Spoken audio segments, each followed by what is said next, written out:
Pilar Cernuda, buenas noches. Hola, buenas noches. Antonio Casado, buenas noches. ¿Qué hay? Buenas noches. Toni Bolaño, buenas noches. Muy buenas noches. Pedro Sánchez no para, ¿eh? No para. Ayer con Urkullu y con Merkel en Berlín, pasado mañana primera cumbre europea con la inmigración como asunto principal. De todo lo que ha dicho y hecho en el día de hoy, más allá del Twitter que ha sacado, que luego nos contará Marta García ayer, la cuenta oficial de la Moncloa, ¿con qué os quedáis? De los mensajes que ha dejado Pedro Sánchez hoy en Berlín. Al de Berlín dices, porque a mí me parece más interesante lo del permiso de maternidad, que es importantísimo. Sí, eso. Pero él no estaba en el Congreso. Lo de Berlín, hombre, yo creo que ha reculado un poquito respecto a la posición inicial de bienvenidos todos, ¿no? Y me parece además que es una frase de responsabilidad, es una asunción de responsabilidad. A mí me pareció, como yo creo con muchísima gente de España, que se aceptara el Aquarius, porque era una situación dramática desde el punto de vista humanitario, pero ese tipo de cosas hay que hacerlas en coordinación con la Unión Europea.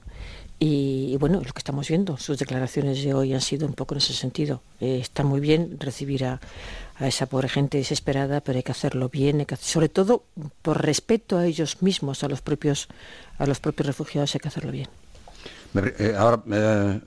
¿Puedo hablar yo ahora? Claro, debes, no es que puedas, es que debes. Te hemos dejado alfombra roja todo. Vamos a ver. Me preguntas, ¿con qué te quedas? Yo con la foto, nada más. Lo demás son pues declaración de intenciones, ocurrencias, palos de ciego, primeras jugadas. Oye, que no está mal lo de la foto, que no está mal una foto junto a Merkel. Pero lo demás, insisto, son pues procesos de intenciones, declaración de intenciones. Lo de la inmigración, que es lo más importante, pues bueno, es un lugar común, decir, nunca mejor dicho, ¿no? Volver a decir ahora que es un problema común y por lo tanto la solución tiene que ser común, pues es una vieja historia que ya pues, la venimos oyendo desde hace bastantes años. De manera que me quedo con la foto, que no está mal, y con el hecho de que Puigdemont prácticamente no había sido nombrado, únicamente en la pregunta de un periodista que le ha preguntado a Merkel qué pasa con este señor al que le están haciendo una suplencia en Cataluña, y se ha limitado a mencionar el respeto al Estado de Derecho. Pero por lo demás no ha existido Puigdemont. De manera que las dos cosas. Primero, la casi invisibilidad de Carles Puigdemont en la rueda de prensa de Merkel y Sánchez. Y segundo, o primero y el otro segundo, la foto. Me imagino que cuando te refieres al ausente Puigdemont es que como ahora está refugiado en Hamburgo, pues ya lo hemos perdido todos de vista, ¿no? Porque va cambiando de sitio a ver qué juez le puede echar una mano en un momento determinado. Voy a estar de acuerdo con Antonio, me quedo con la foto. Pero también estoy en parte de acuerdo con lo que planteaba Pilar. Porque una cosa es una acción humanitaria en un momento determinado y otra cosa es convertir la acción humanitaria en política de Estado, política de migración y en política europea. Con lo cual, Europa lo que tiene que ponerse es las pilas. Tiene que haber una política migratoria común y a mí me empieza a cansar un poco, no sé a vosotros, el hecho de las buenas palabras. Yo creo que lo que se hizo con el Aquarius es importante porque al menos volvió a romper una situación que nos estábamos quedando con el tipejo este, lo que no pienso llamarle señor nunca más, el tipejo este que es ministro del Interior en Italia, que bueno, que cuando llega al despacho a las 7 de la mañana, no sé lo que desayuna este señor, que hace unos vídeos que ponen los pelos de punta. Con lo cual yo creo que lo del Acuario se hizo, había yo creo que una cierta complicidad con Francia, con Macron, que ha acogido una buena parte de los emigrantes, pero claro, eso no es la solución. Esa no es la solución. Ya España ya hace bastante recogiendo las cantidades ingentes de gente que llegan en pateras, en Canarias, en Alborán, por todo el sur de España, pero eso hay que ponerle coto. Por lo cual, como esto no dejan de ser más de palabras, insisto, me quedo con la foto y la declaración del tema de los presos. Bueno, pues siguiendo los pasos del presidente del gobierno, anda Juan de Dios Colmenero, buenas noches. ¿Qué tal, David? Muy buenas noches a todos. Bueno, entre Alemania y Bélgica, ¿dónde duermes hoy, por cierto? Pues en Berlín. Es una preocupación muy de madre, lo asumo, y de padre, sí. Pero... La pregunta es, David, es si Juan de va a dormir En Esa, Berlín. Si duermo, en Berlín, pues. esa es la pregunta, porque estará toda la noche Intentaré trabajando, dormir, evidentemente. Después de trabajar mucho, intentaré dormir también mucho, Tony. No, esta noche en Berlín y mañana hacia Bruselas. Estamos en el estreno. Hoy hemos visto el estreno de una visita bilateral, ¿no? Ya se vieron, se está conociendo Merkel, otrora la fiel amiga, compañera política del anterior presidente del gobierno, Mariano Rajoy.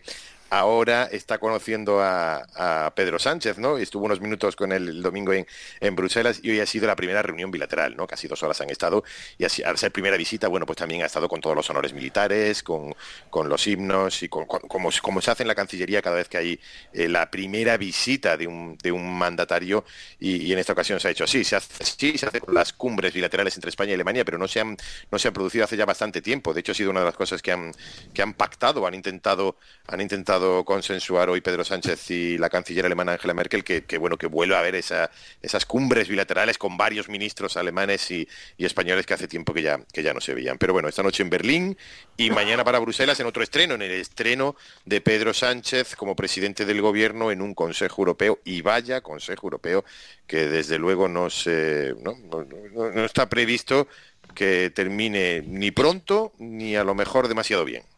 Bueno, pero está previsto que termine el viernes, ¿no? El viernes sí. Ah, Sí. ¿Tiene ¿Sabes viernes de vuelta? Ahora, ¿O se refiere a la estás hora. avisando ya La hora, a la ¿no? familia para que no te esperen? Sabes que ha habido consejos europeos en los que se intentaba llegar a un acuerdo sí o sí.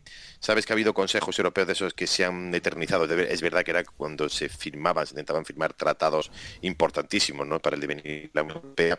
En este caso es un asunto muy, muy trascendente que afecta directamente además a las políticas internas de muchos países, entre ellos el de Angela Merkel, que hoy nos comentaban los corresponsales aquí en Berlín, que tiene de plazo hasta el domingo, ¿no?, de sus socios políticos aquí en Berlín para aguantar el propio gobierno de Angela Merkel, que incluso algunos corresponsales nos decían de la posibilidad de que no tuviera más remedio, porque quedaría en una minoría muy minoritaria el partido de Merkel aquí, que tuviera que... Igual ha hablado de eso con elecciones. Pedro Sánchez, que él también anda con 84, quiero decir. Sí, se quedaría una minoría muy parecida. Incluso Pedro Sánchez es más minoría que Angela Merkel en el supuesto caso de que perdiera su apoyo, ¿no? Pues yo creo que por eso es un Consejo Europeo muy importante por el asunto de la inmigración.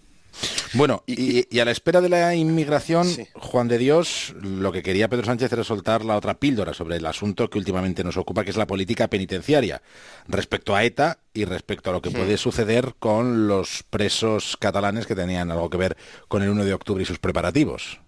Sí, ha sido curioso porque efectivamente es el asunto principal, va a ser el asunto principal del Consejo Europeo, el de la inmigración. De hecho, ha sido, le hemos preguntado al presidente del gobierno y a la canciller alemana sobre ese asunto. Decías que venía aquí, que viene con el halo y con el marchamo España y Pedro Sánchez del Aquarius.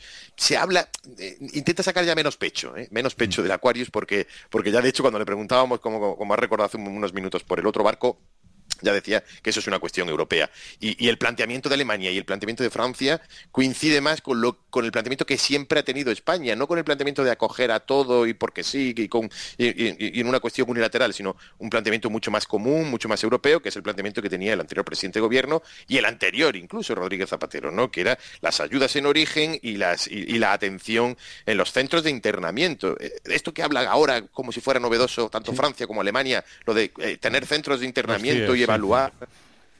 Eso se viene haciendo en España desde hace muchísimo tiempo, con los CIES, efectivamente, y con las ayudas en origen a los países, ¿no? También, Ese asunto de la inmigración, como digo, es por un lado, y creo que España tiene una posición, que es la que ha tenido siempre, una posición común con Alemania y con Francia, esa es la que llevarán al Consejo Europeo.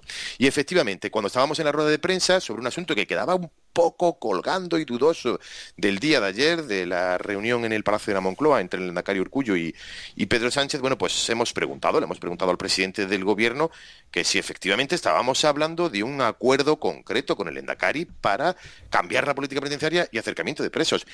Y no lo ha escondido. De hecho, lo ha dicho de una forma contundente que efectivamente el pacto con el Endacari Urkullu era cambiar la política penitenciaria porque, el argumento principal es que la democracia ha derrotado a ETA y con lo cual hay que dar otro paso diferente, que es el acercamiento de los presos de ETA.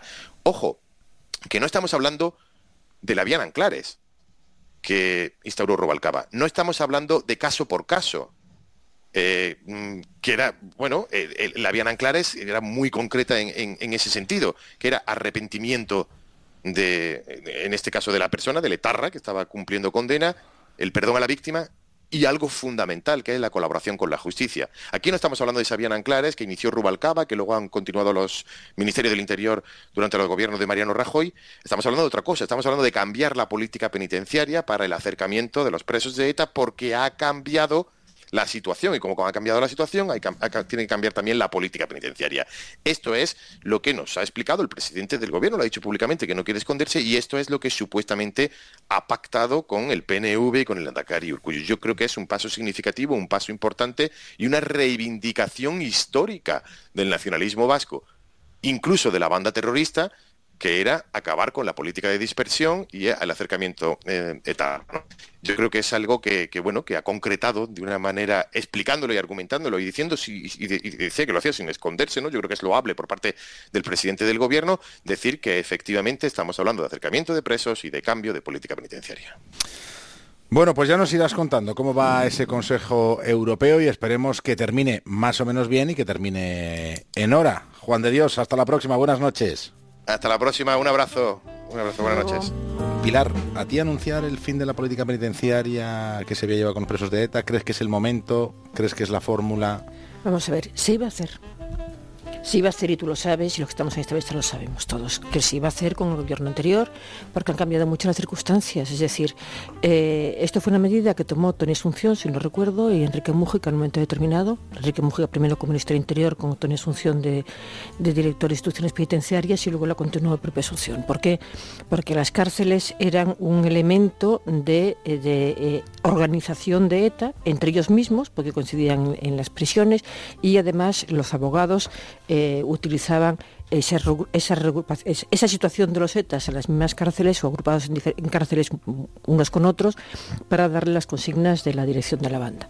Entonces decidieron separarlos y además alejarlos para que no fueran un elemento más de fomento del terrorismo, y lo hicieron. Ahora, los presos en España habitualmente eligen prisión, y además tienen derecho a ir a las cárceles próximas a su familia. Es un derecho que lo recoge incluso la propia, yo creo que hasta la Constitución, fíjate,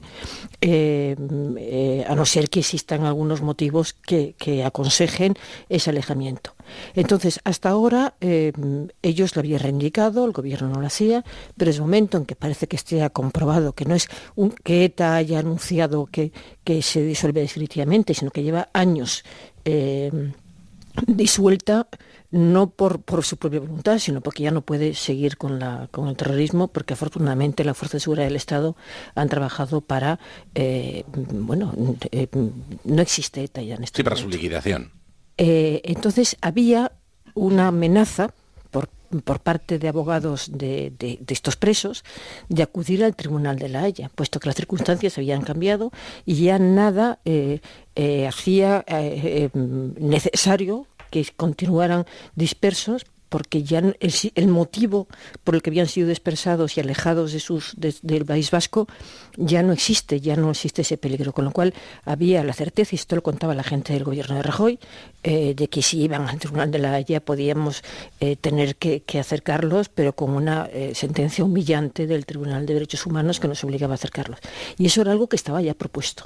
Y ahora es lógico, yo traía hablando con un dirigente del PNV, lo contaba el otro día aquí por la mañana, que me dijo lo que va a reivindicar Urkullu es, oye, antes de nada, el acercamiento a los presos te interesa a ti, me interesa a mí, y hay que hacerlo. Es decir, se iba a haber hecho.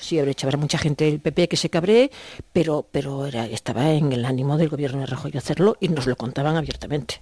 Pues ahora os doy paso, Tony y Antonio, pero quiero saludar a Teresa Jiménez Becerril, que es eurodiputada del Partido Popular. ¿Qué tal, Teresa? Buenas noches. Hola, buenas noches. Te traslado la misma pregunta que he hecho a Pilar Cernuda. ¿Es ahora el momento de anunciar que se va a cambiar la política penitenciaria con los presos de ETA? Bueno, yo no sé, yo creía que Sánchez iba a Alemania a hablar con Merkel de la posición de Europa, o sea, de España con respecto a Europa en temas de inmigración, en temas importantes, ¿no? Cuál no será mi asombro cuando veo que desde allí el presidente confirma desde Alemania su voluntad de acercar a los presos de ETA, ¿no? sea, ¿qué hace el presidente de España diciendo desde Alemania que va a acercar a los presos, ¿no? Que venga aquí, ¿no? Que venga aquí, no lo diga, que no lo diga a nosotros, a las víctimas en la cara en España. Yo no lo veo, no lo he visto. Yo creo que de lo que la mayoría de los españoles esperan de un presidente que conoce la verdadera y trágica historia de ETA, el dolor que ha causado, el perdón ese humillante que han pedido, en el que no entraban ni policía, ni mi hermano que era un concejal, ni nadie, ni guardias civiles, ni periodistas, ni nadie en ese perdón. Yo creo que lo que tiene que hacer un presidente es decir, no, yo voy a exigirle a esta gente que intenten, que colaboren con la justicia, que resuelvan los 400 crímenes, casi 400 crímenes que han cometido, que no han resuelto. Eso es lo que yo hago aquí en Europa. Yo con Dani Portero, con Maite Pagaza, hemos traído los crímenes sin resolver. Vamos a hacer visitas a España, ya hemos escrito cartas para ver qué es lo que pasa. Eso es lo que las víctimas querríamos oír, no que a este hombre que le ha faltado tiempo. Ahora, los españoles saben todos muy bien, ¿eh? Le ha faltado propio tiempo, estaba deseando. O sea, ¿por qué esa empatía, no? Digo yo, con estos tipos, exígele. No tenía nada mejor que hacer. Yo no creo que la sociedad española le exija eso ahora mismo. Que sea una medida que se le van a exigir más adelante, bueno, pues que la exija, ¿no? Pero yo creo que las víctimas, desde luego, las va a tener enfrente. Y a lo mejor ustedes piensan, o algunos de los que están escuchando, bueno, las víctimas las van a tener siempre enfrente. No, siempre no. Esta medida se lo había hecho llegar a las asociaciones de víctimas que iba a hacer un anuncio de estas características, tan concretas. No, a mí no me ha llamado. El señor presidente de una fundación, a mí el señor Sánchez no me ha llamado, pero si lleva 2 días, ¿cómo lo va a decir?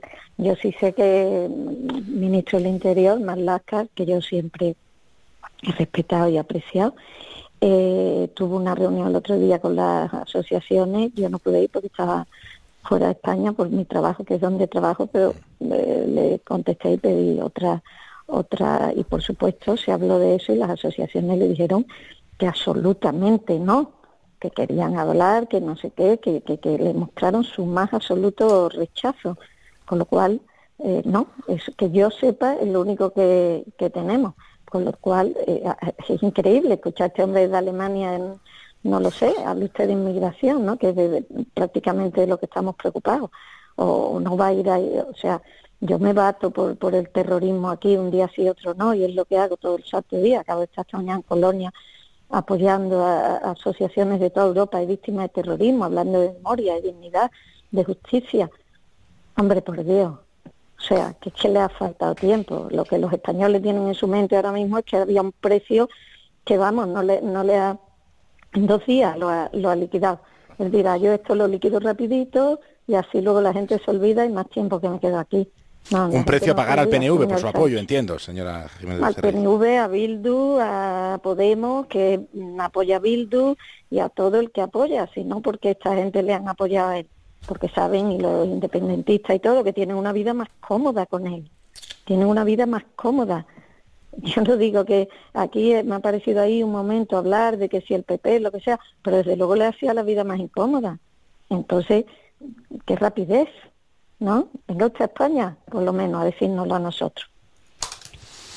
Teresa Jiménez Becerril, gracias por contarnos cuáles son sus impresiones después de conocer este anuncio del presidente del gobierno, y ánimo con el trabajo que ustedes están desarrollando también en las instituciones europeas para contar lo que sucede y sucedió en España. Por supuesto, eso es lo más importante, defender los intereses de España. Un fuerte abrazo. Un fuerte abrazo. Las 10:25, no sé si quieres hacer algún comentario muy corto, Tony y Antonio. Bueno, si es muy corto, bueno, empieza Antonio, por favor. No, vamos a ver. Hay una cosa de sentido común que la apuntaba Pilar Cernuda. La política penitenciaria siempre fue un elemento, una herramienta de la política antiterrorista, de la política anti-ETA. Desaparecido el terrorismo, desaparecida ETA, parece que no tiene sentido mantener esa política penitenciaria que consistía sobre todo en los alejamientos, ¿no? Fundamentalmente era eso. A ver, número 2. El terrorismo no existe en el razonamiento que hemos hecho. ETA ya no existe. Pero sí existen las consecuencias del terrorismo. Sí existen las consecuencias del terrorismo. Por un lado, las víctimas. Por otro lado, los crímenes sin resolver. Por tanto, a mí me parece que existiendo todavía las consecuencias del terrorismo, hay que aplicar la doctrina de la individualización. La mencionaba antes Tony, esos 3 puntos. Era pues arrepentimiento, la vía Nanclares, lo que llamaba la vía Nanclares. Distanciarse de ETA, pedir perdón a las víctimas del terrorismo y colaborar con los crímenes que están todavía sin resolver. Yo soy partidario de la individualización. ¿Por qué? Fundamentalmente porque veo, en razón de todo lo que he explicado hasta ahora, ¿no? Porque veo que en la expresión que utilizamos terroristas vascos, porque efectivamente son terroristas y efectivamente son vascos, pues los dos gobiernos, tanto el vasco como el central, parten de un marco mental, de una plantilla mental según la cual lo importante es que son vascos. Por lo tanto, como son vascos, el gobierno autónomo, que es el del País Vasco, se ocupa de que sus ciudadanos, sus presos vascos, pues estén cerca. Y se olvidan de que son terroristas. Y yo creo que es al revés. Debemos que pensar, primero, son terroristas, y luego son vascos, o podrían ser andaluces, o podrían ser de lo que sea, ¿no? Casualmente son vascos, ¿no? Quiero decir que ese interés de los poderes públicos, en este caso por el acercamiento de unos presos, esconde esa perversión, que se les trata como ciudadanos vascos, olvidando que son terroristas vascos, lo siento mucho, son vascos, ¿qué se le va a hacer? ¿Qué se le va a hacer? ¿Lo son o lo han sido? ¿O lo son o lo han sido o lo son todavía en la medida que no están arrepentidos, que no han pedido perdón a las víctimas, etcétera? Por lo tanto, yo soy partidario de que se les acerque, que haya acercamientos, pero individualizadamente, caso por caso, en tanto que están arrepentidos, en caso que se distancian de lo que hicieron, en caso que piden perdón, en caso de que colaboran con la justicia, etcétera. No sé si me he explicado. Perfectamente. Me has explicado perfectamente. Cierra este asunto, Tony. No voy a insistir. O sea, yo creo que además el gobierno no ha hablado en ningún momento de un traspaso masivo, sino siempre han hablado de una cosa individualizada. Pero tampoco se ha hablado de una cosa individualizada, ni masivo ni individualizada. No he dicho nada, no he concretado un cambio nada. En la política penitenciaria. Cambio en la política penitenciaria, yo os puedo decir, porque he llamado para preguntar y me hablan de que, oye, se va a analizar caso por caso. O sea, por eso se van a crear esas comisiones de trabajo que son las que van a llevar la cosa adelante. Luego, 2 cosas, que si no lo digo reviento. Yo no sé por qué estaba tan escandalizada la señora eurodiputada cuando periodistas españoles le han preguntado al presidente del gobierno por esto. ¿Qué hace? ¿Les escupe? ¿No les contesta? Hombre, es que ya me parecía un poco grotesco la crítica. Y a algunas asociaciones de víctimas yo les recomendaría la lectura de Patria de Fernando Aramburu. En este momento es un buen momento. En este momento que estamos a punto de llegar a las 10:30. No sé, tú miras el reloj ahora. A las 9:30 en Canarias. Muy bien, David. Es el momento que vamos a hacer una pausa y vamos a hablar de la proximidad de tener una ley de eutanasia en España y de la ampliación de los permisos de equiparación, de los permisos de maternidad y paternidad, que son 2 asuntos que han salido del Congreso de los Diputados, caminito de tomar forma de ley. En tertulia con Pilar Cernuda, Antonio Casado, Tony Bolaño, y España más cerca de tener una ley de eutanasia. El pasado mes de mayo, cuando el PSOE estaba en la oposición, presentó ante el Congreso su propuesta. Hoy, con Sánchez en la Moncloa, el Congreso ha dado el primer paso. Podría ser la primera ley de la era Sánchez, una norma pionera en España que convertiría la eutanasia en un derecho que garantice la seguridad social. Ha sido la ministra de Sanidad, Carmen Montón, quien explicaba en los pasillos del Congreso que la sanidad pública también debe velar porque la muerte sea lo más fácil posible. La sanidad durante muchos años ha trabajado por mejorar la vida de las personas, por contribuir al bienestar de las personas, y ahora va también a contribuir a ese bienestar y a esa dignidad de las personas, llevarla hasta el último momento, cuando ya el sufrimiento y la situación es inasumible para los pacientes. Yo creo que es un salto importante hacia adelante, es una demanda social, y también que hoy se haya debatido esta iniciativa en la Cámara, lo que nos abre también es esperanza de un tiempo nuevo en la política española que hace posible que debates como este se lleven hacia adelante. Esta ley está pensada para pacientes con una discapacidad grave, un sufrimiento físico y psíquico intolerable, insoportable e irreversible, o una altísima dependencia de otras personas, y con un diagnóstico realizado por profesionales sanitarios. Podrán pedir a esas personas la eutanasia, hará falta una segunda opinión médica, un comité ético gestionará cada comunidad autónoma, ahí estarán médicos, juristas, estudiarán la propuesta y tomarán una decisión. No podrá extenderse más allá de 32 días desde que se produzca la petición, y los médicos siempre podrán apelar a la objeción de conciencia para no practicarla. La pregunta, ¿hay demanda social, Pilar, para una ley de estas características? Una ley con toda la protección, digamos, sanitaria y ética para asumir el final de una vida. Yo no sé si mi respaldo suficiente, desde luego el mío no lo tiene, porque la eutanasia significa quitar la vida a alguien que no está siempre en peligro de muerte. Es decir, aquí ya existe el testamento vital, que es exactamente para, cuando la situación es absolutamente irreversible, no hay absolutamente ninguna esperanza que pueda continuar, entonces hay un testamento vital que tú puedes decir que vas a acelerar ese momento que va a llegar, que va a ser inminente, ¿no? Pero sin embargo la eutanasia va más lejos. Es alguien que no quiere seguir viviendo. La diferencia es abismal. Yo estoy absolutamente en contra. Yo absolutamente a favor. Explicándome, claro. Vamos a ver. Yo estoy, vamos a ver si lo explico bien. Estoy absolutamente a favor que las regulaciones civiles, que los códigos civiles de nuestra convivencia, de la convivencia entre los seres humanos, reconozcan el derecho a una muerte digna. Evidentemente en determinadas condiciones, no de cualquier manera, no de cualquier manera. En el marco de la sanidad pública, sí, en el marco de la sanidad pública, naturalmente siempre respetando la objeción de conciencia de los médicos y contemplándola, regulándola también en la ley, la objeción moral que puede tener algún médico de conciencia, pues para no ayudar a nadie a morir, ni dignamente ni indignamente. Bueno, yo creo que eso hay que reconocerlo porque pertenece a la esfera personal de naturaleza moral. Pero por lo demás, claro que estoy a favor. Vamos a ver, en casos de enfermedad incurable y sufrimiento garantizado, la pérdida de movilidad, pérdida de calidad de vida, inmovilidad, dolor, conciencia de inmovilidad, de dolor, de sufrimiento, conciencia de que tienes todo eso y a partir de esa conciencia formas la voluntad de que quieres irte de esta vida dignamente, por supuesto que estoy a favor, evidentemente, con condiciones técnicas, jurídicas, con el informe de unos médicos que efectivamente acrediten que se produce esa conciencia, que objetivamente pues se está produciendo el sufrimiento, que es incurable la enfermedad, que es irreversible, con todas las condiciones técnicas que se quieran, evidentemente. Totalmente partidario de que se regule el derecho a la muerte digna. Yo es que en principio soy siempre partidario de las regulaciones civiles y cuando David ha planteado el tema no he podido menos que recordarme de Mar Adentro, del caso de Ramón Sampedro, ¿no? Sí.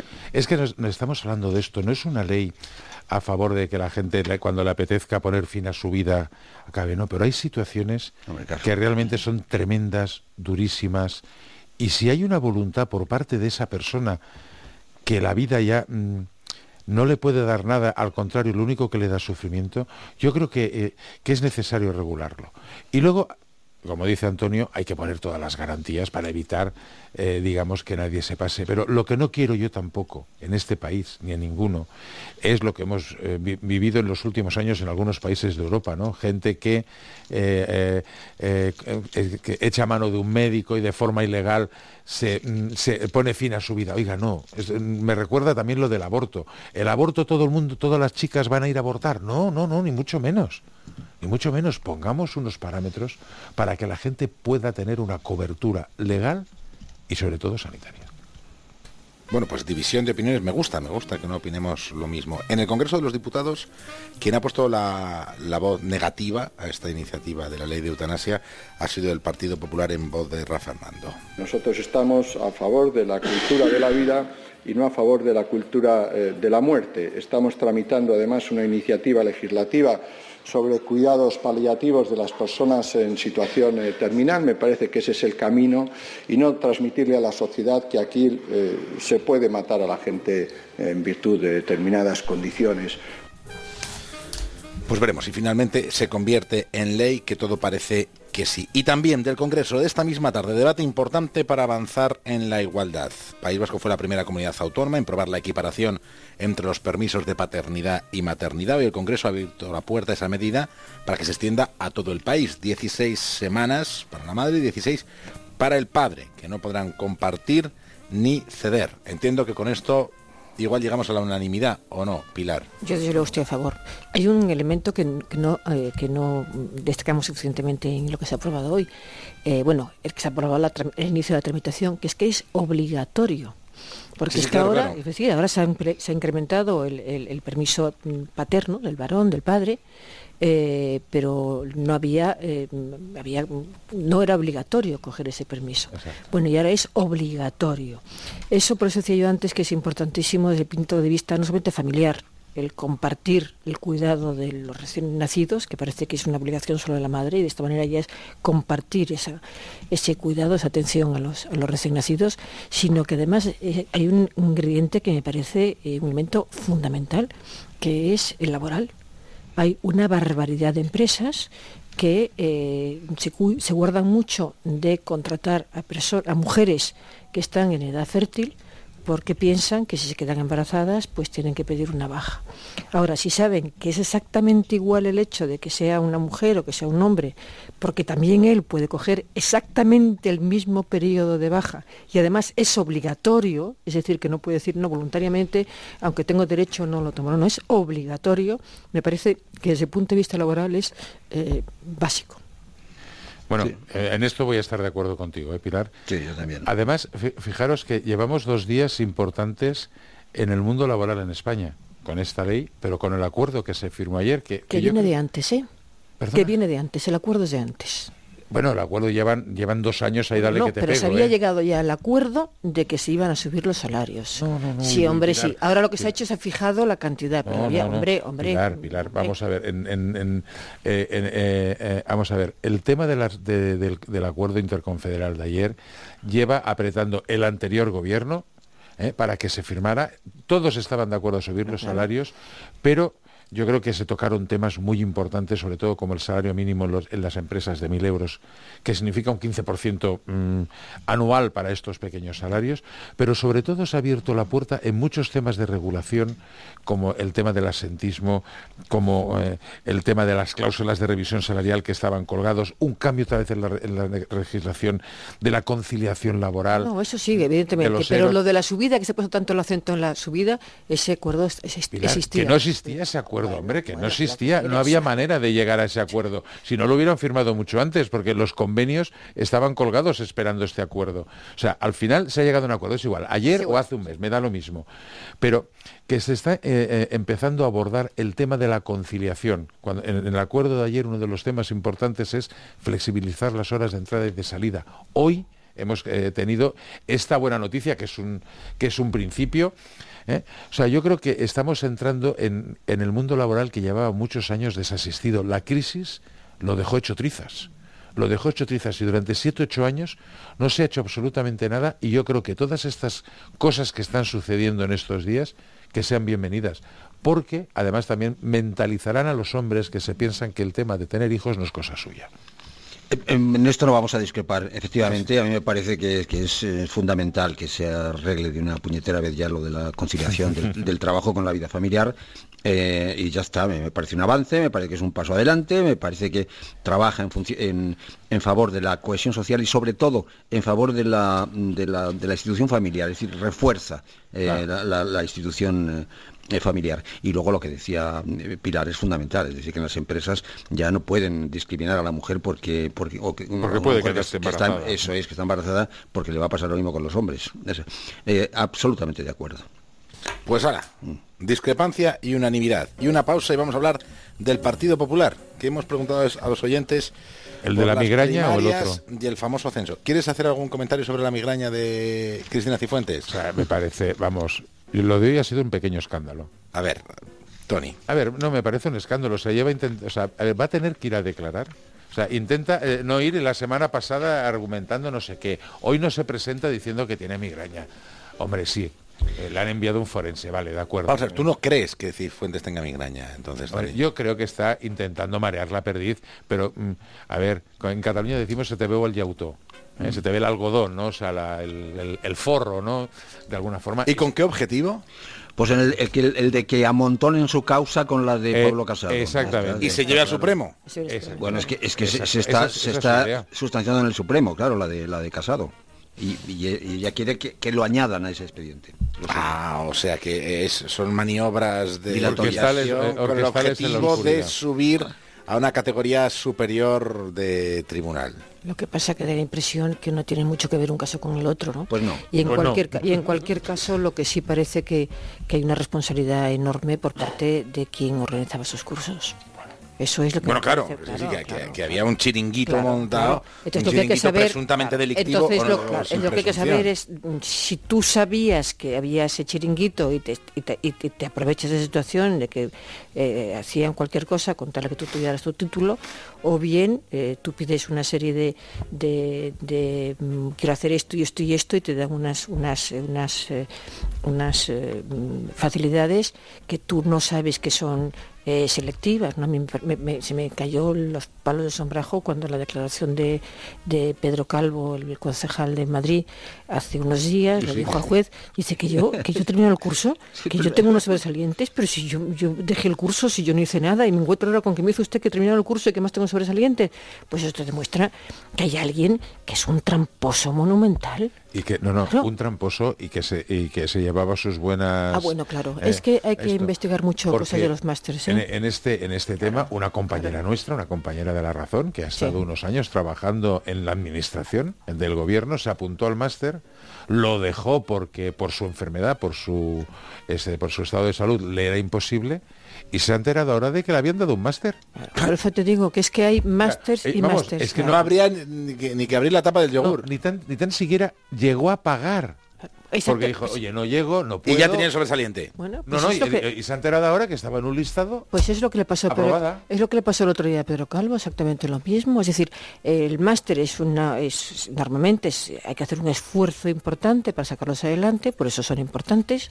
Y hay otras universidades que llegan a acuerdos con institutos o con organizaciones, instituciones que organizan esos máster y que desde luego no pasan la prueba del algodón ni de broma.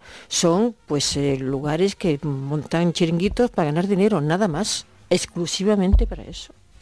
Bueno, pues hemos preguntado a los oyentes y ahora os voy a preguntar a vosotros por esos militantes a corriente de pago y que se han inscrito para participar en las primarias del Partido Popular el 5 de julio.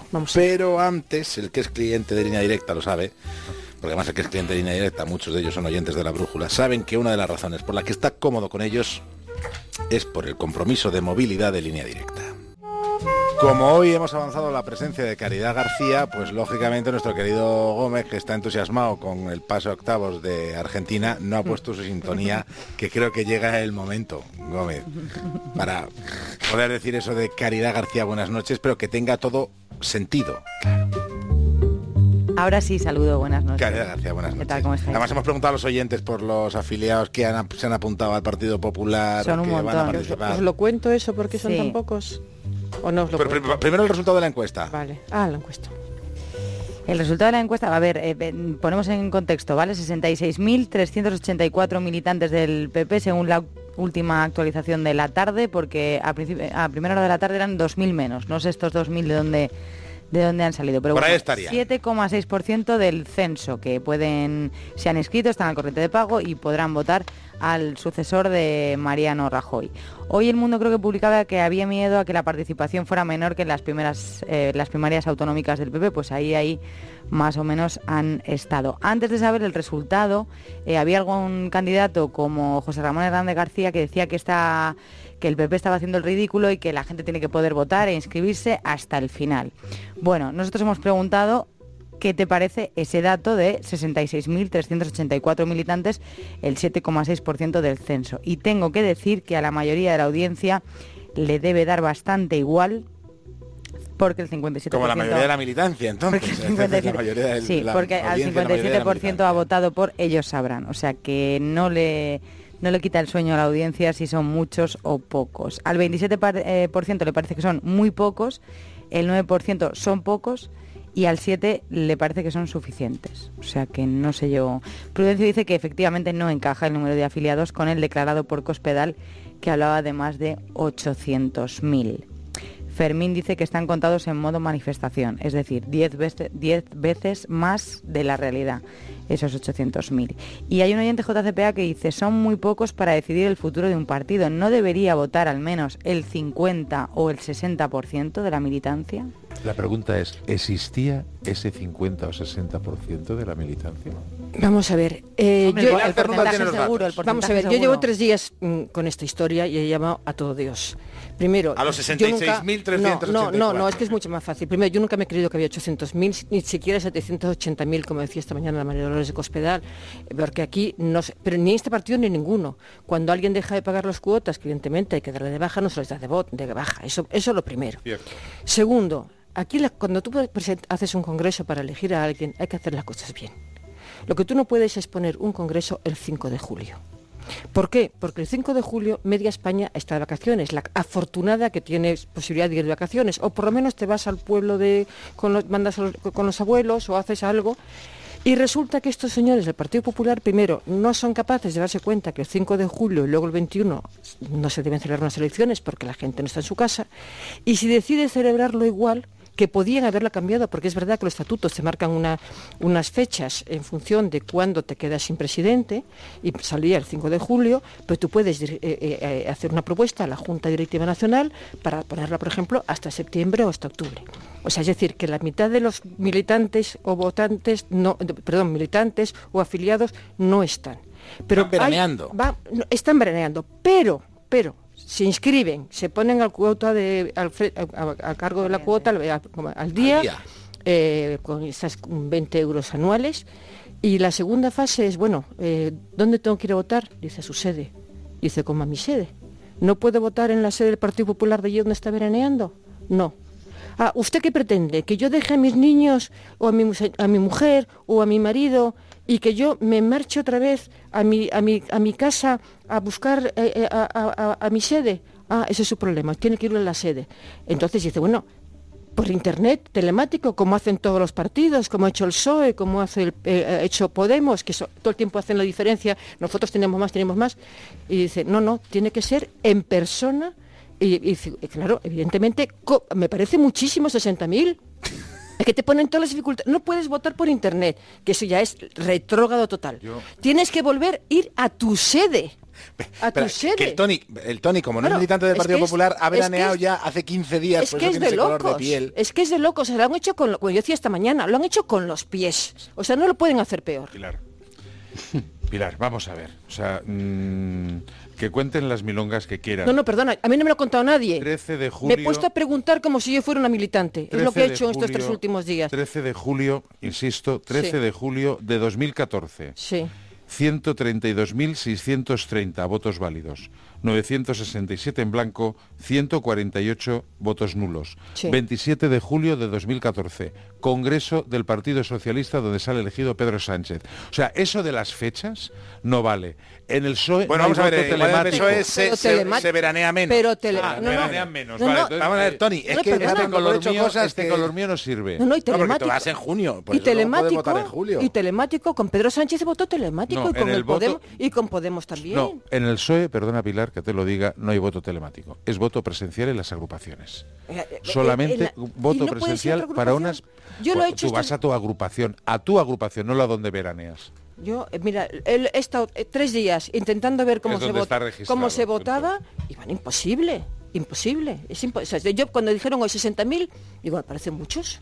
No, el problema es que no han existido ni los 780, ni los 400.000, ni los 200.000, ni las 11.000 vírgenes. Tony, si es que siempre ha sido así. Y que es imposible votar. Pilar, hombre, por Dios. A otro perro con ese hueso, lo siento, no me lo creo. Tony, no me lo creo. Es imposible votar. Y en un partido además... En unos sí, en otros no. Antonio Casado, pon un poco de orden en esta discrepancia sobre las posibilidades o no de voto. No, yo desde luego no entiendo las razones de Pilar. Es decir, me parecen vacuas. Pilar, vamos a ver, aunque se permitiera votar en los sitios de veraneo, aunque se pusiera en septiembre, ¿qué teníamos? Pues 1.000 más. O sea, que Rajoy no vota, como mucho. Si está en Santa Pola no puede votar en Pontevedra. No le demos vueltas, Pilar. El problema... Primero, déjame, ya termino. Primero, el problema, efectivamente, ya lo has señalado tú, es que no son tantos, nunca han sido 800.000. Segundo, que tampoco están al corriente de pago, es decir, están ahí pues como podían estar, ahí al corriente de pago pues ya lo vemos, el 5%. Y tercero, y fundamental, es que en el Partido Popular no hay cultura de primarias. Lo he dicho al principio, que no hay cultura, porque nunca han votado los militantes. Para no haber cultura se han presentado 7. Pues vale, pues di estas cosas, pero no digas esto de que es que están veraneando. Antonio, no me fastidies. Lo he dicho al principio, que no había cultura, pero además es que... No, pero has dicho también que es que cómo se les ocurre ponerlo en julio. Claro, pero hombre, imposible, ¿cómo lo van a poner en septiembre? Un asunto que está tan... ¿Y por qué no? Que es tan apremiante, que se acaba de producir. ¿Y por qué no lo ponen en septiembre? Pues porque urge, porque no puede haber un partido con este vacío de poder en el que está el Partido Popular. Vosotros, yo tengo mi... Y luego eso, lo de votar en la sede, pues evidentemente, claro, en la sede, y nada de voto informático como el de Podemos, que eso ahí había una cantidad de trampas. Más si no aparecen por las sedes, hombre. Si los militantes no aparecen por las sedes. Bueno, pues entonces...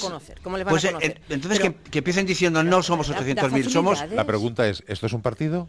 Claro. Dar facilidades, Pilar, pero pues serán otras, pero no esas. Pues, no la del veraneo y la de las sedes. Serán otras. Pero ¿cómo se llama eso? No me apeo de la burra. La burra suele decir, o sea, no sé por qué. De la burra, es igual. El problema es que estamos con la igualdad, me es igual. Pero vamos, me parece que lo han hecho de escándalo. Rajoy se ha ido de una manera muy digna, pero le ha dejado un embolado a su partido entre él y Feijóo, ojo, los dos. Uno con la renuncia, uno con el mutis y el otro con la renuncia, con el desmarque. Le han dejado una papeleta al Partido Popular, lo han dejado a los pies de los caballos. ¿Qué ha pasado en un último momento? Porque se presentaba hasta un minuto antes, te he oído, Antonio, se presentaba hasta muy poquito antes. Esa historia hay que contarla. Caridad García, hasta mañana. Mañana, chao. Quizá este episodio nos dé, con este título, No está todo reído, que es el último libro de José Manuel Puebla, que ha venido a visitarnos a La Brújula. Muy buenas noches. Muy buenas noches. Bueno, y has conseguido entrar hasta el estudio, Se lo ha currado, Claro, porque vamos a ver, estás todo el día pensando. Hay que pensar en la viñeta del día siguiente y al final pues uno se olvida el carnet de identidad. Sí.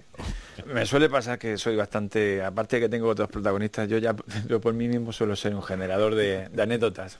Esto es delito y tiene el carnet de identidad, ya sabes. Será falta, ¿cómo va a ser delito? Será falta administrativa. Vamos a ver, no estemos llamando a la policía que ya ha conseguido entrar. Pues falta administrativa. Y se puede estar sin pagar la cuota de afiliado del partido y resulta que a mí se me olvida en el garaje y no me dejan entrar porque tienen a Homer en la puerta. ¿Siempre un carnet de identidad o el carnet de conducir? Sí, suelo llevarlo, por eso, pero bueno, ya digo yo que mi despiste me lleva a donde me lleva. Por no llorar, el primer libro, si no fuera por estos raticos, y no está todo reído. Porque cuando se hacen viñetas diarias, Puebla, llega un momento que es una necesidad recogerlas en un libro, porque claro, al final el periódico papel o incluso el periódico en internet se echa un vistazo, te dicen qué bien te ha salido la viñeta de hoy y se olvidan hasta el día siguiente. Sí, el caso es que, bueno, los periódicos pues siempre está la hemeroteca, ¿no? Pero hay algunas viñetas que, como decía el maestro Mengote, de chico hay algunas pues, que no caducan, incluso a las que no caduquen, chicos.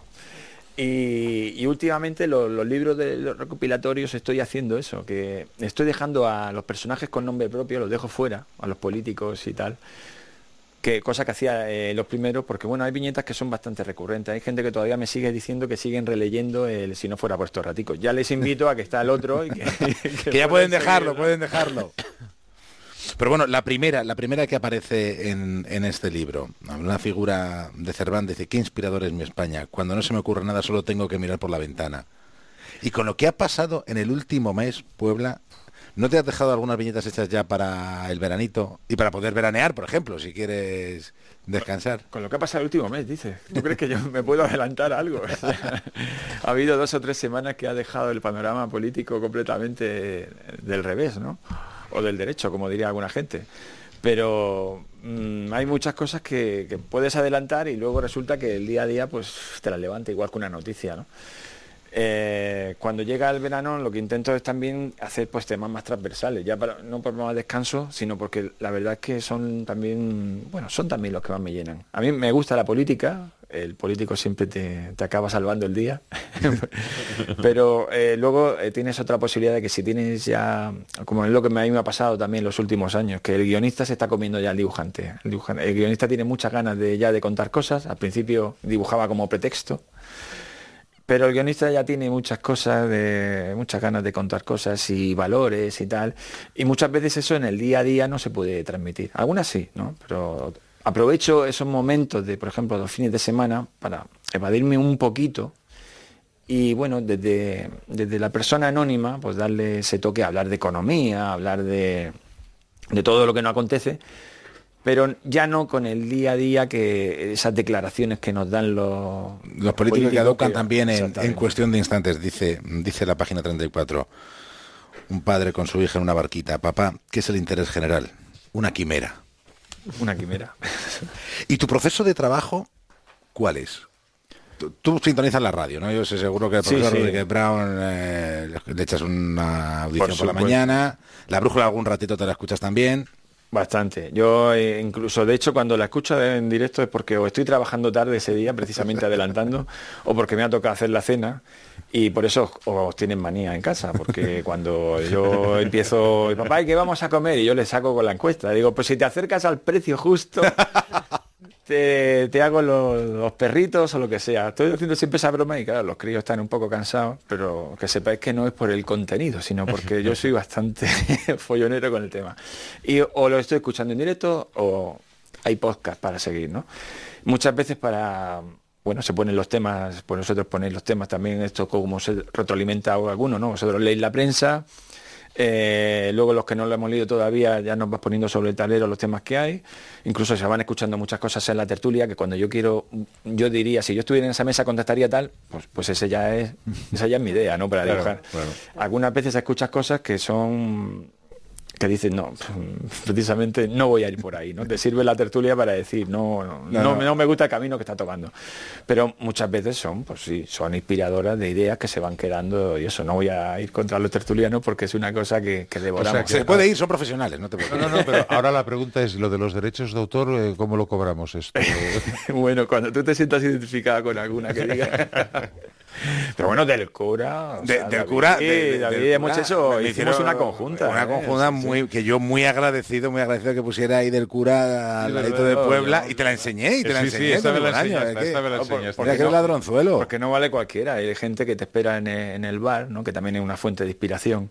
Cuando me quedo atascado y tal, me quedo con el tema del día, pues estás pensando que es el G7, lo que se ha dicho y tal, y no sé por dónde salir. Y cojo y me voy a tomarme la tostada de tomate al bar y está escuchando y dice, ¿qué G7 ni qué leche? Si lo que está diciendo esta persona de aquí, claro, que puede ser una burrada, pero yo ya, mientras voy subiendo a casa corriendo, la estoy eternizando.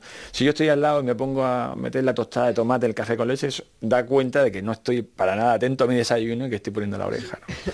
Dice, ahora entiendo la jornada de reflexión, se trata de una última oportunidad para evitar las jornadas de arrepentimiento. Muy electorales. Muy Oye, bien. y una pregunta de abuelo, y con esto de, ¿qué dirían los abuelos de los monigotes? ¿Se come? Pues afortunadamente, yo no puedo quejarme. Yo incluso dejé la enseñanza allá por 2006 y llevo más tiempo casi ya dibujando que impartiendo la docencia. Dejé las clases y el ibuprofeno, aunque a mí me encanta siempre el gusanillo. Por eso muchos temas que toco también es en la educación, ¿no? Otra cosa que también... No quiero repetirme. Por ejemplo, de la educación dice, hijo, no me esperaba que el director se queje de que le faltas al respeto a tus profesores. Pero papá, si estás siempre diciendo que son unos vagos. Exacto, y de ese tipo, como en el tema del ejemplo, hay una madre también que desaforadamente le dice al hijo, estoy hasta las narices de que te metas con el mindundo y de tu maestro, ¿no? Claro, exactamente. El tema del ejemplo que damos, porque estamos totalmente deportados por las nuevas tecnologías. Y hay veces que tenemos que pensar que esto hay que volver a tomarlo desde nosotros mismos para poder darle un ejemplo a nuestros hijos, ¿no? ¿De qué dabas clase? Pues yo daba clase de plástica de informática e incluso de imagen, del significado de la imagen. Precisamente hoy nos acompaña aquí un amigo que resulta que fue alumno mío, cuanto era eso, un ingeniero que por lo visto no le entorpecí para su carrera porque es brillante y no sé yo en qué momento pude echarle una mano. Puebla, entonces supongo que habrás echado un vistazo a esa restauración de ese San Jorge en Estella, que ha provocado la ira mundial y puede provocar también un debate mucho más extenso sobre cómo protegemos el patrimonio histórico-artístico en este país. Pero vamos, primero podemos entrar en la chanza y luego en el asunto serio. Sí, totalmente. Yo cuando vi la imagen lo primero es que intenté verlo por más fuentes porque digo, parece tan excesivo que no creo que sea cierto. Digo, le habían puesto la cara de un dibujo de Pixar y luego cuando vi el monigote digo, bueno, pero eso además sí es un San Jorge que debería ir con el caballo blanco como Santiago porque representaba la cristiandad y ha hecho aquí un... Me pareció alucinante, además vi el proceso de la señora así muy... Además cuando ves la talla inicial maravillosa y luego esa cosa azul, bueno, tremendo, la cara, todo es... Además, este verano tuve la ocasión de estar allí en Estella Lizarra y de verla en la iglesia de San Miguel y estoy enamorado. Y además creo que no tiene solución, ¿no? ¿Te han dicho? No, porque yo incluso vi el vídeo y entonces la señora iba explicando que voy a mezclar un poco de pigmento con escayola y voy lijando. Sí. Entonces le daba, cada capa hay que lijar, entonces lo que hacía era cargarse la parte original y eso es irrecuperable. Es terrible. Desde aquel vídeo viral de quien mezcló el cloro con no sé qué, le ha liado parda, esto es prácticamente lo mismo. Pero lo que es terrible, Pilar, es que el patrimonio que albergan pues muchas de las iglesias de nuestro país pues, genera el albur de quizá el capricho del cura párroco que diga: tú, Pilar, ¿qué tal se te da lo del dibujo? Pues ¿por qué no lijas aquí un poquito a San Jorge, lo dejamos limpio, le pasas el Aladín y un poquito luego de betún de Judea y lo tenemos niquelado? Mira, niquelado ha quedado. Mira, y ha hecho mucho lo de las exposiciones de la Edad del Hombre, porque consiguieron que estas iglesias pequeñitas de Castilla y León pues pudieran por lo menos darse cuenta de lo que tenían allí, ¿no? Pero claro, la Edad del Hombre nada más que una región muy determinada, pero han hecho maravillas de más que de restauraciones, ha sido y de recuperación, ha sido de mentalizarles de que aquello que tenían allí era una obra que había que cuidar y que era parte de nuestra historia, de nuestra cultura. Claro, yo pasé por Bellas Artes y los que más estudiaban en Bellas Artes eran los restauradores. Dan química, de una preparación tremenda y claro, les habrán sangrado los ojos con esto. Tened en cuenta que vuestro padre era muy bromista y el testamento dice así: y el ganador absoluto del impuesto de sucesiones es... Y aquí están dos aterrorizados.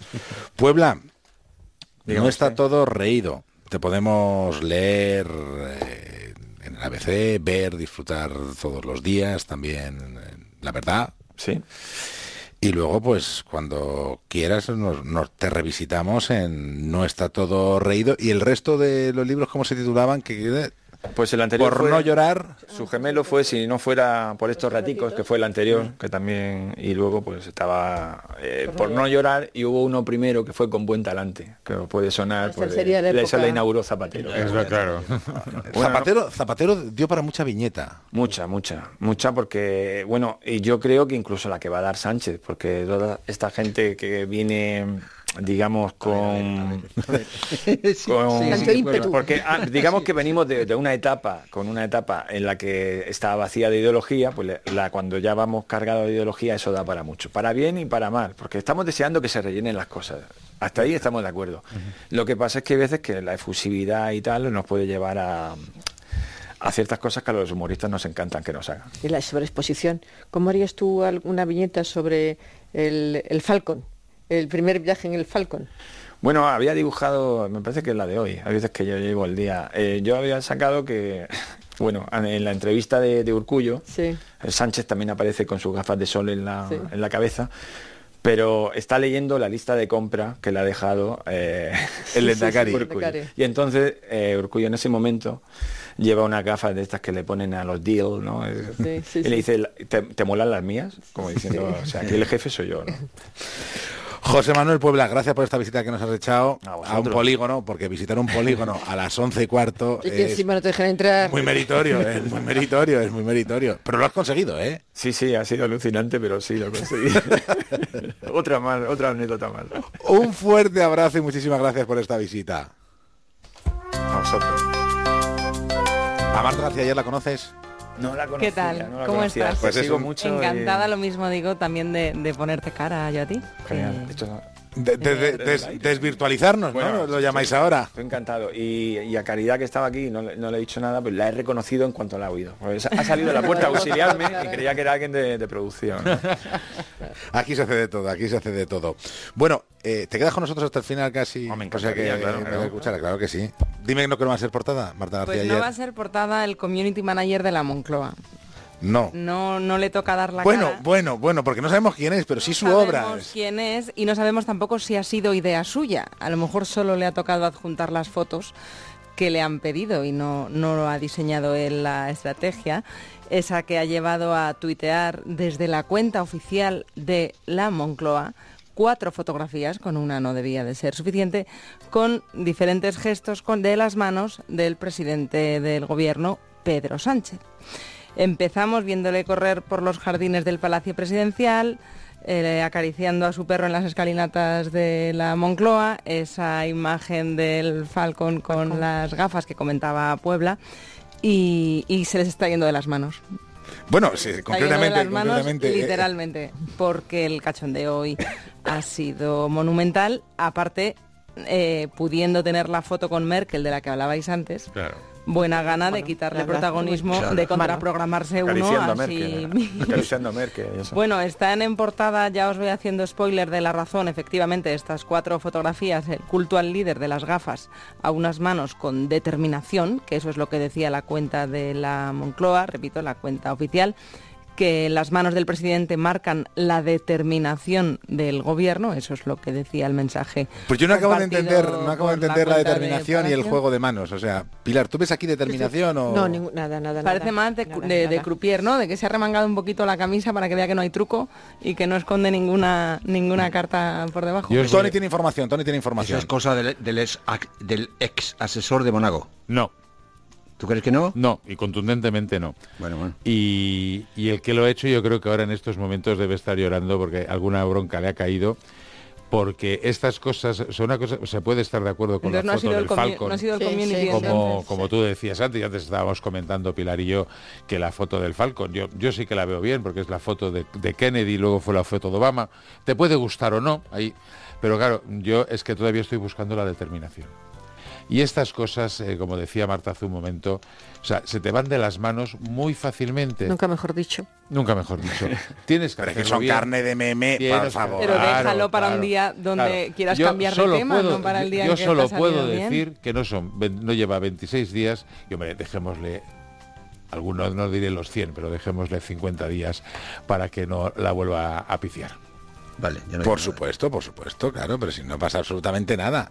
Pero, Antonio, no te quedes con nada dentro. No, me parece, suscribo lo que dice Tony. ¿Has visto la foto, Sí, Antonio? hombre, claro, y he visto además las explicaciones que se han dado. La más curiosa, no sé si es verosímil o no, es la parodia, la imitación que está remedando lo que ha hecho Trudeau en Canadá. Que por lo visto todas esas cosas que están haciendo en fotos, las manos, las gafas, el perro, todo eso, reproduce una secuencia. Sí, pero Cuando haga las no, posturas de las yoga, cosas las no posturas de llegue a- yoga es lo que convierte a un presidente en un Trudeau al uso. ¿Pero por Sí, qué tiene posturas que de- imitar a otra persona? Porque no tiene sus propias iniciativas y su propio Bueno, perfil. esa es y una su explicación propia- que he leído por Es ahí, que, no sé si es claro, verdad o no, porque yo tampoco sabía que Trudeau había hecho todo eso. Tampoco sabía. Pero me Sí, pero parece estas que- cosas tienen que estar, a ver cómo lo digo, tienen que estar organizadas. Aquí el llanero solitario que tiene la ocurrencia, mejor que se la repiense. Sobre todo un día que ya tiene el La jornal foto buena, ganado. claro, lo que tú Merkel. decías, la foto Ahí. En un día que la ya tiene el foto- jornal ganado con la Merkel, Claro, hombre. es que hoy tenía foto y sin embargo Cuando con tú esto- tienes foto no puedes hacer esta barbaridad porque te ganas un... De hecho, creo que lo que más ha destacado hoy con Merkel es el audio. Repite, yo no sé cuántas veces he contado. El agradecimiento. Gracias, agradecimiento, gracias, muy agradecido. Y algo emocionado, aunque la emoción va por dentro en estos casos de las cumbres bilaterales.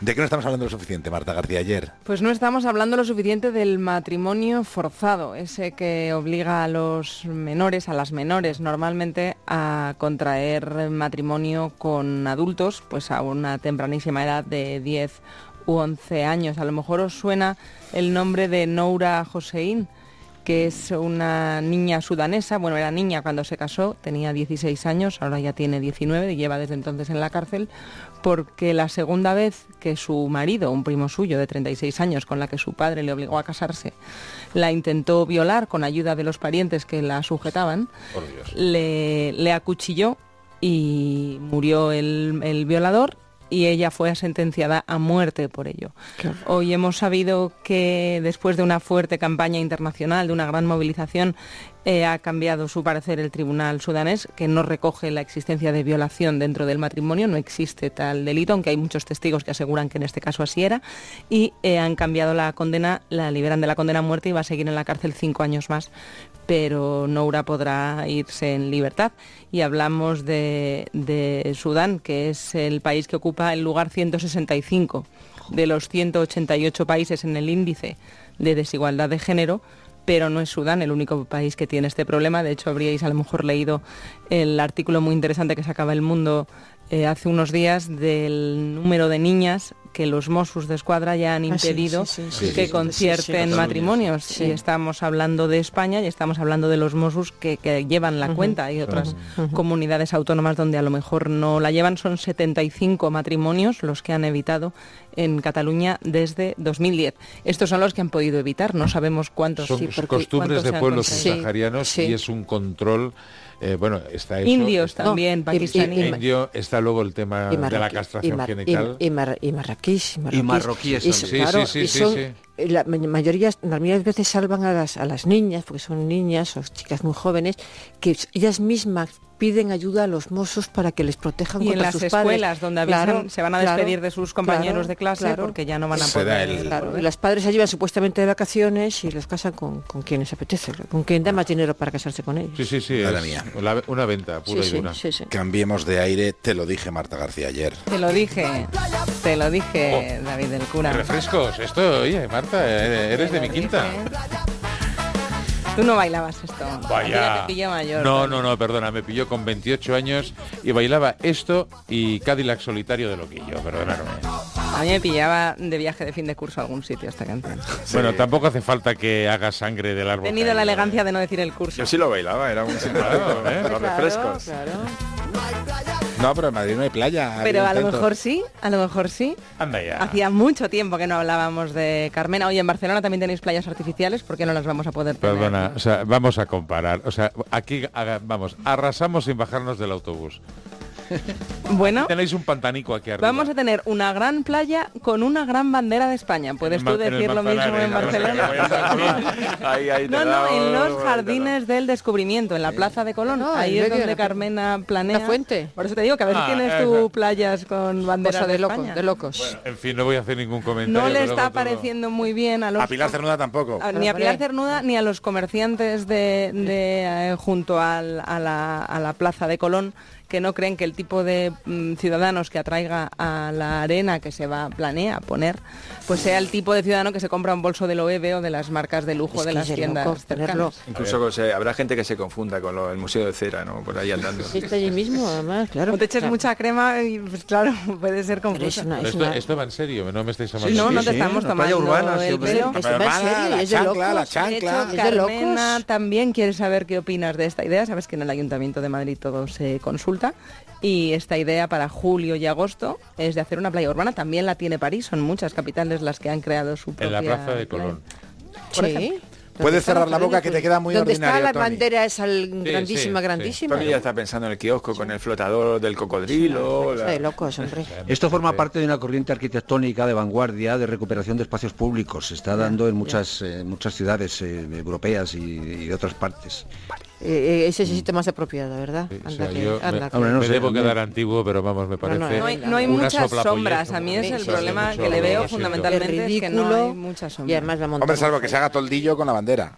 Es decir, Sí, porque si se hace toldillo con la bandera, aquello la bandera ni siquiera la pone ella, ya está. Pondrán un Pues gran por eso, grosor brillas por lo menos, ¿no? de arena Qué para poco os poder gusta clavar innovar, la- ¿eh? Pero de verdad, o sea, os dan una playa en el centro de Madrid y ya os estáis cuidado quejando. con el cuidado con la piscina que pongan, porque debajo está un teatro. Se puede venir con el peso abajo y verás. Madre mía. Pregunto, ¿y se podrá traspasar nadando la Castellana? Pregunto.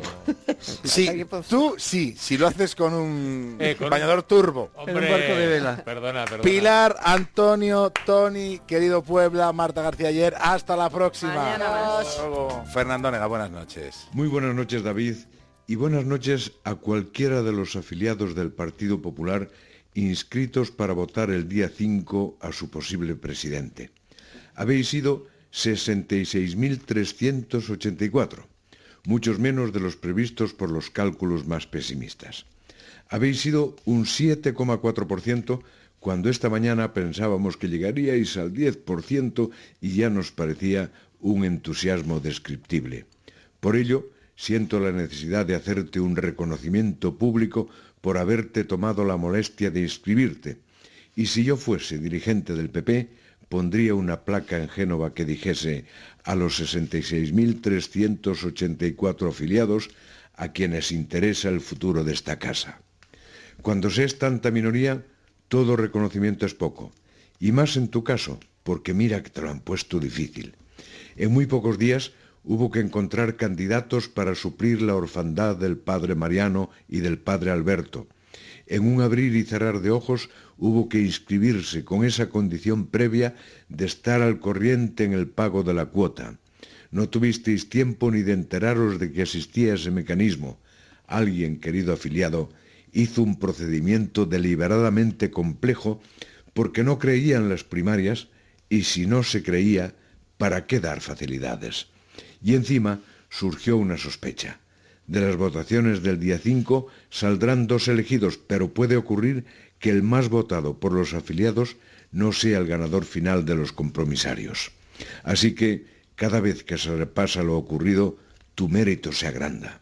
Tú eres de los que creen en Soraya, en Dolores, en Pablo o en alguno de los 3 restantes, y a una o uno de ellos le darás tu cuota parte de legitimidad. No es mucha, pero tampoco en el PP hay un Pedro Sánchez enfrentado a Susana Díaz, ni un Pablo Iglesias en liza con Errejón. El PP es la calma, el partido donde nunca pasó nada una vez amortizada Esperanza Aguirre. Y tampoco te creas, afiliado inscrito, que eres tan poca cosa.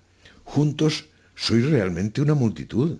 Juntos sois más que los habitantes de la ciudad de Ávila, o la de Segovia, o la de Cuenca, o la de Huesca.